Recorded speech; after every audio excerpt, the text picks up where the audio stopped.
حضرت خضر علیہ السلام کی کنیت ابو العباس اور نام بلیا اور ان کے والد کا نام ملکان ہے۔ بلیا سریانی زبان کا لفظ ہے، عربی زبان میں اس کا ترجمہ احمد ہے۔ خضر ان کا لقب ہے اور اس لفظ کو 3 طرح سے پڑھ سکتے ہیں: خضر، خضر اور خضر۔ خضر کے معنی سبز چیز کے ہیں۔ یہ جہاں بیٹھتے تھے وہاں آپ کی برکت سے ہری ہری گھاس اگ جاتی تھی، اس لیے لوگ ان کو خضر کہنے لگے۔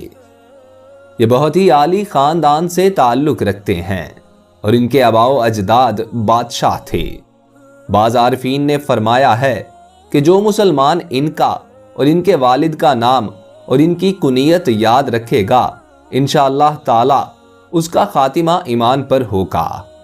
تو آپ بھی ہو سکے تو اس کنیت کو یاد رکھیے گا۔ ابو العباس بلیا بن ملکان، یہ حضرت خضر علیہ السلام حضرت ذوالقرنین کے خالہ زاد بھائی تھے۔ حضرت خضر علیہ السلام حضرت ذوالقرنین کے وزیر اور جنگلوں میں علمبردار رہے۔ یہ حضرت سام بن نوح علیہ السلام کی اولاد میں سے ہیں۔ تفسیر ساوی میں ہے کہ حضرت ذوالقرنین حضرت ابراہیم علیہ السلام کے دست حق پرست پر اسلام قبول کر کے مدتوں ان کی صحبت میں رہے اور حضرت ابراہیم خلیل علیہ السلام نے ان کو کچھ وصیتیں بھی فرمائی تھیں۔ تو اس سے یہ معلوم ہوتا ہے کہ حضرت خضر علیہ السلام کا دور حضرت ابراہیم علیہ السلام کے دور کے فوری بعد کا ہی ہے۔ اب اس بات پر روشنی ڈالتے ہیں کہ کیا حضرت خضر علیہ السلام زندہ ہیں؟ اس میں کچھ علماء نے اختلاف کیا ہے، لیکن جمہور علماء یعنی کثیر العلماء کی یہی رائے ہے کہ وہ زندہ ہیں، بلکہ ان کی ملاقات حضرت موسیٰ علیہ السلام سے بھی ثابت ہے، حالانکہ آپ کا دور حضرت موسیٰ علیہ السلام سے کئی 100 برس پہلے حضرت ابراہیم علیہ السلام کے دور کے فوری بعد کا ہے۔ تفسیر روح البیان میں ہے کہ حضرت یوسف علیہ السلام جو کہ حضرت ابراہیم علیہ السلام کے پڑپوتے ہیں، ان کے درمیان اور حضرت موسیٰ علیہ السلام کے درمیان 400 سال کا فرق ہے۔ تو اس لحاظ سے حضرت موسیٰ علیہ السلام حضرت خضر علیہ السلام سے تقریباً 600 سال بعد پیدا ہوئے ہوں گے۔ امام بدر الدین آئینی صاحب شرح بخاری نے ان کے متعلق لکھا ہے کہ جمہور کا مذہب یہ ہے اور صحیح بھی یہ ہے کہ وہ نبی تھے اور زندہ ہیں۔ اکثر علماء، مشائخ صوفیہ و اصحاب عرفان کا اس پر اتفاق ہے کہ حضرت خضر علیہ السلام زندہ ہیں۔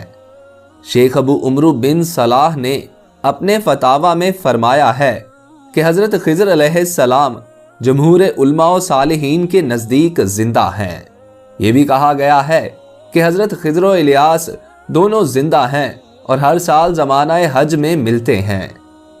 یہ بھی اسی میں منقول ہے کہ حضرت خضر نے چشمہ حیات میں غسل فرمایا اور اس کا پانی پیا۔ اس طرح تفسیر ساوی میں ہے کہ حضرت خضر علیہ السلام حضور خاتم النبیین صلی اللہ علیہ وآلہ وسلم کی زیارت سے بھی مشرف ہوئے ہیں، اس لیے یہ صحابی بھی ہیں۔ اس طرح حضرت عمر بن عبد العزیز رضی اللہ تعالی عنہ سے بھی ان کی ملاقات ثابت ہے، اور حضرت خضر علیہ السلام نے ان کو نصیحت بھی فرمائی تھی کہ اے عمر، اس بات سے بچنا کہ تو ظاہر میں تو خدا کا دوست ہو اور باطن میں اس کا دشمن، کیونکہ جس کا ظاہر اور باطن مساوی نہ ہو تو منافق ہوتا ہے، اور منافقوں کا مقام درک اسفل ہے۔ یہ سن کر عمر بن عبد العزیز رضی اللہ تعالی عنہ یہاں تک روئے کہ آپ کی داڑھی مبارک تر ہو گئی۔ اور بھی بزرگان دین نے ان سے ملاقات کا ذکر کیا ہے۔ اب آتے ہیں آب حیات کی حقیقت پر۔ آب حیات کے متعلق بہت اختلاف ہے۔ بعض لوگ اس کو ایک افسانے کے علاوہ کچھ نہیں کہتے، کیونکہ آب حیات کا تذکرہ نہ قرآن میں ہے نہ ہی کسی صحیح حدیث میں۔ ہاں، کچھ علماء کرام نے اس کا تذکرہ اپنی تفسیر میں حضرت ذوالقرنین کے پہلے سفر کے زمرے میں کیا ہے، جیسے کہ تفسیر خزائن العرفان میں نقل ہے کہ حضرت ذوالقرنین نے